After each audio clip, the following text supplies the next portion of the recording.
Hello, welcome back to the lovely back room and phone camera. Today we are going to talk about using the Savota Medic Pack as intended.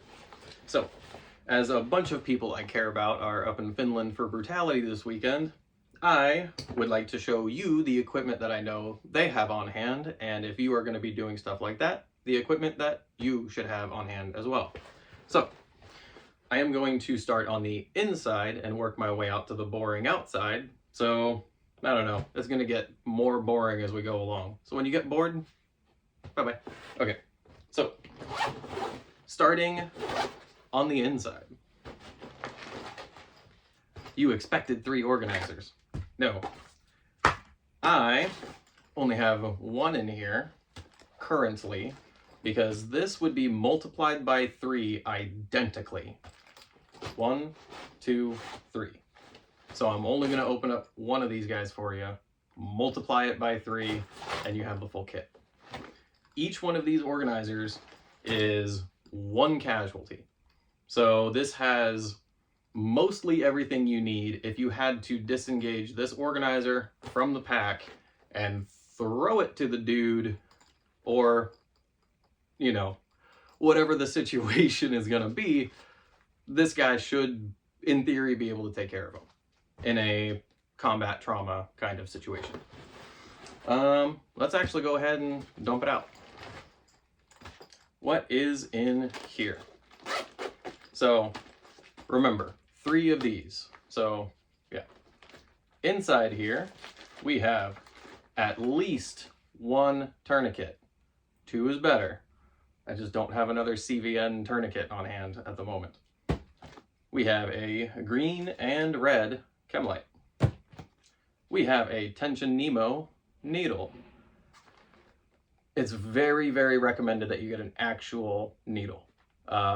Most catheters that you're going to come across are not long enough, or may not be long enough. Get a real one. We have a emergency bandage. 1, preferably 2. We have gloves and gloves. We have an emergency rescue blanket, fire resistant. 1, preferably 2. We have some medical tape. We have the most dumb looking triangle bandage that I could possibly find, but it's so dumb it shows you exactly what it is. We have small scissors. We have a nose tube in a bag with some lube. We have packing gauze. Packing gauze. Packing gauze. Some Coban. This stuff is magic. You can take that paper out of the middle. Just don't squish it all the way. It's never coming back. We have some hemostat dressing here. We have chest seals. And some very large sticky bandages just to flash it on.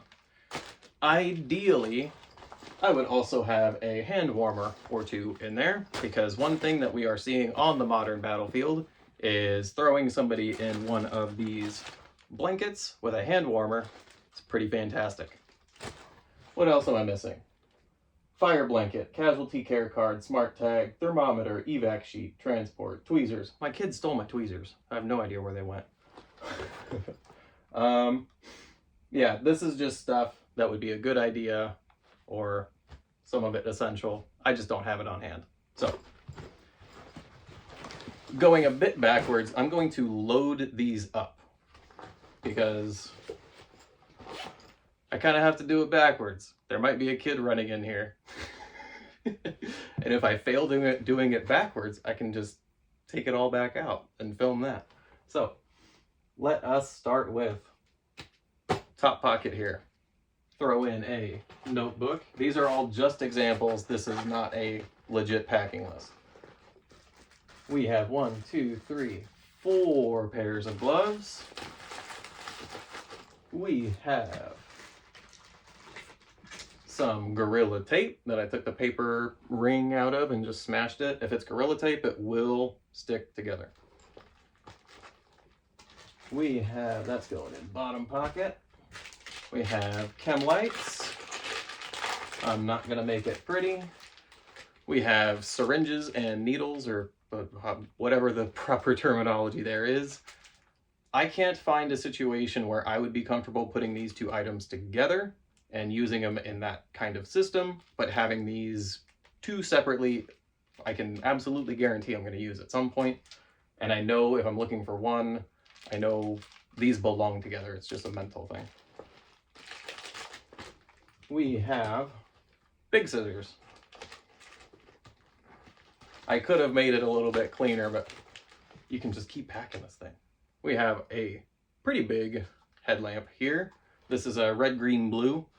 If you're in a situation where you might have to change the color so the patient doesn't see what all is happening, that's a useful thing to have. And my favorite first aid item, Victorinox Swiss Card Light. It has that magnifying glass. It's got a light.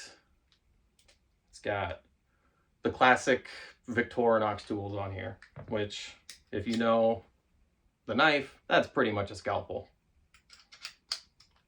Best, absolute best. This belongs in every kit. So I didn't even clean it up. If I cleaned it up, I could fit a whole lot more there. That's already open. This one is a little bit harder to get to because it follows the bend there. So I put non-essentials. I call this my dumb infantryman pocket. So, small burns. I was an infantryman, so I get to talk shit. We have bandages of all shapes and sizes. I'll tell you a secret about infantrymen. Most of them are just little boys. Iodine ointment. Let's see. Let's throw some more stuff in there. I don't know. Whatever. It would fit more. But this one would probably be less essential. Like small bandages, small burns. If you got a major burn and you don't know what you're doing, don't touch it. You're going to kill the guy. So, getting to the outside of the pack.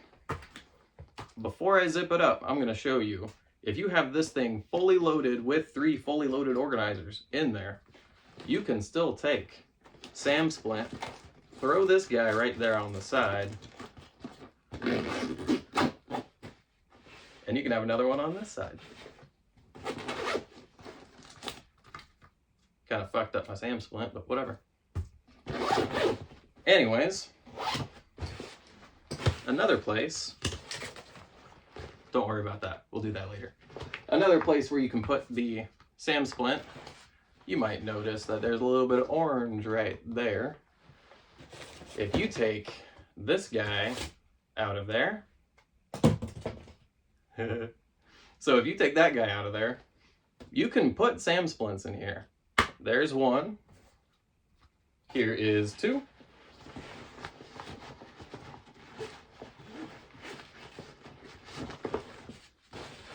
And number 3 would go across the top. So, there is that.